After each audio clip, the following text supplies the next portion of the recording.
ça filme. Maintenant, vous allez nous raconter ce que vous avez envie de nous raconter. Je mets ça là. Bon. Des expériences que j'ai eues au Centre national d'études spatiales. Bon, je sais qu'il y a des phénomènes que les scientifiques ne savent pas expliquer. Enfin, ça, ce que je dis est vrai. Je suis parti du CNES dans les années 70, hein, donc c'est très très vieux. Et depuis, il y a eu des connaissances et certains phénomènes ont été expliqués physiquement, etc. Parce qu'avec les scientifiques, il faut toujours que ce soit rationnel. C'est pas possible. Quand ils ne peuvent pas expliquer, ils ne sont pas contents. Hein.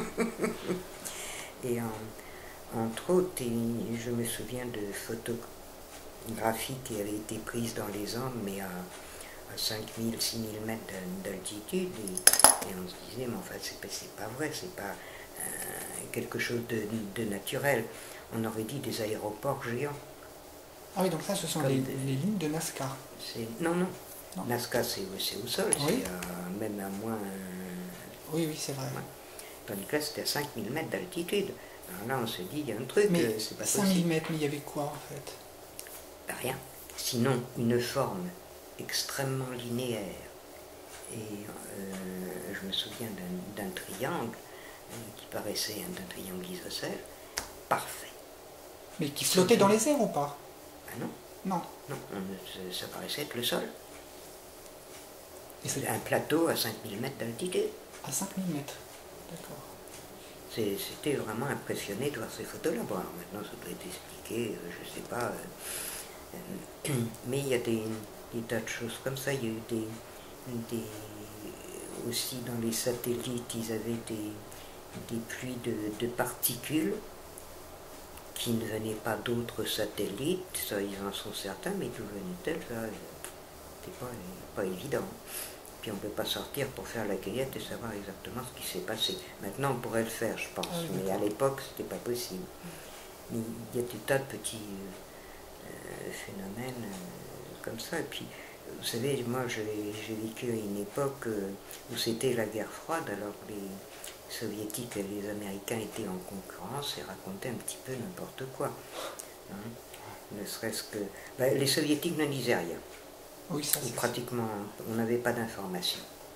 Par contre, avec les Américains, c'était pas mieux. Parce que pour un Soviétique qui nous donnait une page 21-27 pour nous dire le résumé de l'expérience qu'il avait faite, les Américains nous donnaient 40 kilos de documentation. Mais on n'avait pas plus d'informations. Et même une fois, avec une copine que j'avais au CNES, on les a un petit peu coincés parce que, par exemple, pour des photographies sur la Lune, on s'était rendu compte qu'ils avaient implanté un certain nombre de caméras. Et ils annonçaient, je me souviens plus, c'était 6 caméras, et nous on en a repéré au moins 8. Alors oui, ils donnaient de l'information, mais quelle information? Ah oui, d'accord. Donc c'était pas à prendre ou à laisser, il ne faut pas exagérer. C'était des scientifiques. Mais il fallait... Mais est-ce que vous faisiez de la censure? C'est-à-dire, est-ce qu'il y avait des éléments qu'il ne fallait pas donner au grand public? Comment ça se passait? Ah ben, on a eu une expérience en France qui était plutôt rigolote. Je crois que les journaux n'en ont pas beaucoup entendu parler.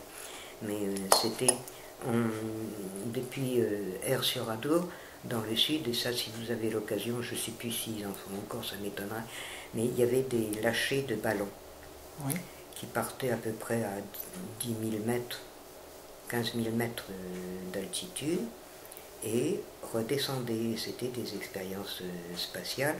On étudiait ce qu'il y avait dans l'air, la densité, les différents éléments, etc. Et généralement, il y avait une nacelle, donc il y avait des appareils, et un canard qui redescendait aussi pour voir comment il respirait. Un canard, c'est dire? Un canard, un oiseau. Un vrai canard qui était dans une cage? Oui, il était dans la nacelle. Ah, d'accord. Et puis, donc, ces nacelles partaient et redescendaient dans la journée. Et d'Air-sur-Adour, généralement, on les retrouvait avant les Pyrénées.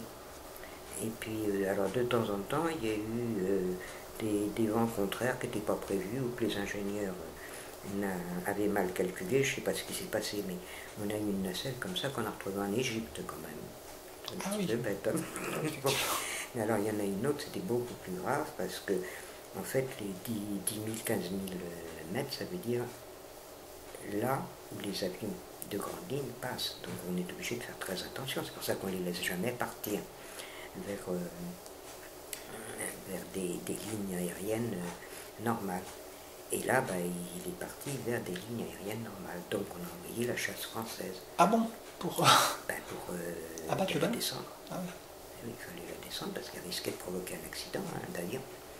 Et puis très embêté parce que ces nacelles, bêtement, elles sont blanches, alors elles ne sont pas visibles.